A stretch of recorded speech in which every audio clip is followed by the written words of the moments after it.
Muraho neza, twongeye kubaha ikaze tubifuriza amahoro y'Imana. Dukomeje kubashimira uburyo mutwereka urukundo umunsi ku munsi ku biganiro tugenda dushyiraho, ni ukuri muraba agaciro, mukomereze aho ngaho. Nk'uko twabyiyemeje rero ko tutazabatera irungu, n'uyu munsi twagarutse tugiye kuganira ku bintu byaduteza imbere.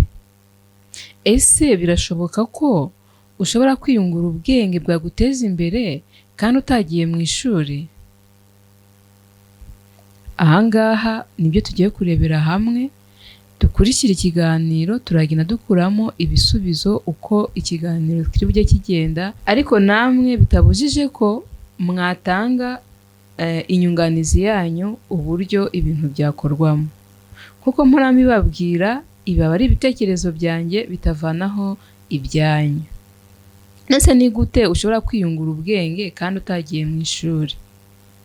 Ni inzira nyinshi ushobora kunyuramo ukagira ibiguteza imbere kandi utagiye kwicara mu ishuri ngo ugende wige. Abantu benshi babashije gutera imbere bagenda bakubwira ko kugira ngo ubashe kwiteza imbere ari ukugira ubumenyi ugenda ukura hirya no hino. Ntabwo wakwicara hamwe ngo wumve ko wakwiteza imbere, ntabwo byakunda. Ubu rero tugiye kurebera hamwe noneho ni iki twakora kugira ngo twiteze imbere kandi mu by'ukuri tutagiye gufata wa mwanya wo kujya mu ishuri ngo tujye kwiga. Aha tubyumve neza, ntabwo dushishikariza abantu kutajya mu ishuri ngo bige. Oya, mu ishuri baguha ubumenyi bw'ibanze, bakubwira ko ibintu bigomba gukorwa na gutya na gutya, numva ni amateori baba bakubwira. Iyo umaze kuva mu ishuri rero winjiye, navuga ngo mu isoko ry'umurimo cyangwa winjiye hanze, niho naho ugenda utekereza icyo wakora kugira ngo witeze imbere. Ese usanze ibyo ushaka gukora utarabyize mu ishuri kandi wakagombye kubikora bikakugirira akamaro, ni ngombwa ko usubira mu ishuri kwiga? Ibyo nibyo tugiye kuganirira hamwe.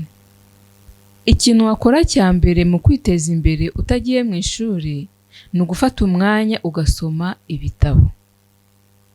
Aha ngaha tuba dufite amahirwe, abantu baba baranditse ibitabo bijyanye n'ibintu bitandukanye, wowe noneho ukagenda ugashaka bya bitabo ukurikije icyo wowe ushaka kwiyunguramo ubwenge. Fata umwanya wawe ushake bya bitabo, usome, urebe ukuntu biba bimeze, noneho bizagufasha kwiyungura bwa bumenyi hanyuma witeze imbere. Ushobora kuvuga ati se gufata icyo gitabo ngasoma bitaniye he no kujya mu ishuri nkajya kwiga? Aha biratandukanye cyane. Igitabo ushobora gufata, kwiha iminota byibuze runaka ku munsi ugasoma. Si ngombwa ko wicara ngo ugisomere icyarimwe. Wowe ugenda usoma ibigufitiye akamaro muri ako kanya. Ariko mu ishuri uzagenda wenda umare amezi 3, amezi 6, ukwezi se wicaye hamwe. Ariko kwa gufata igitabo, ushobora no kuba uri gukora akazi runaka, muri cya gihe udafite akazi kenshi, ukaba wafata cya gitabo ukagira tumwe usoma tukakungura ubwenge,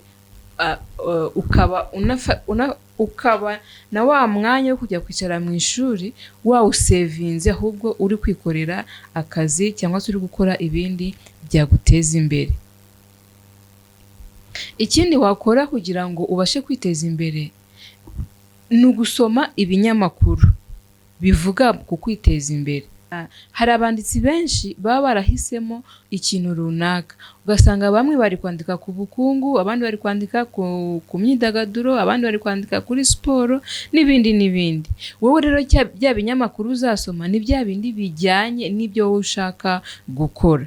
Fata umwanya bya binyamakuru ubisome, kuko na cyane cyane ko baba bagize inshamake ku buryo udashobora kurambirwa kubisoma.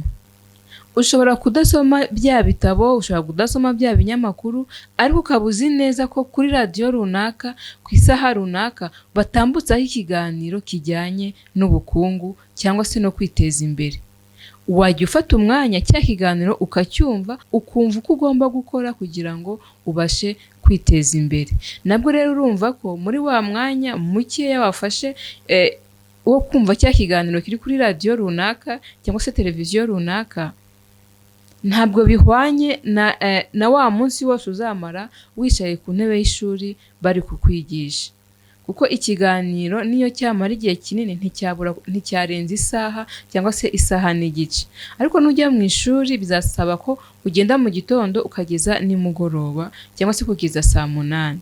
Icyo gihe urumva ko hagati y'ayo masaha ushobora kuyamara uri gukora ibindi aho kugira ngo uyamare uri kujya mu ishuri, ahubwo wafata umwanya mutoya ugakurikira cya kiganiro kinyura kuri radiyo cyangwa se kinyura kuri televiziyo runaka.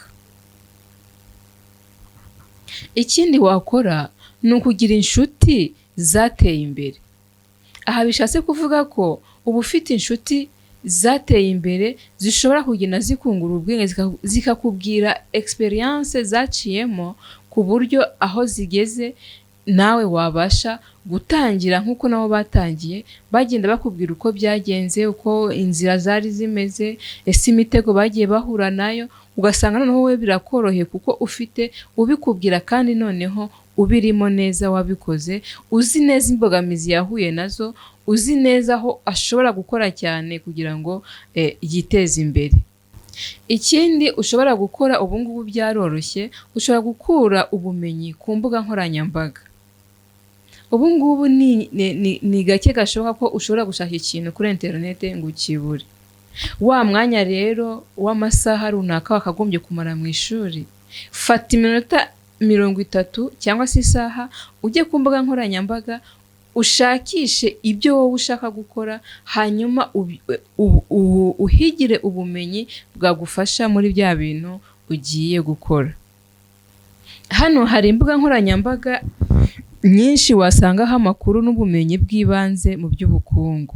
Mu gihe uri gukoresha urugero, ushobora gukoresha YouTube, ushobora gukoresha Facebook, ushobora gukoresha Instagram, ushobora gukoresha n'ibinyamakuru byandika byose bikora ibintu nk'ibyo ngibyo wowe ushaka kujyaho.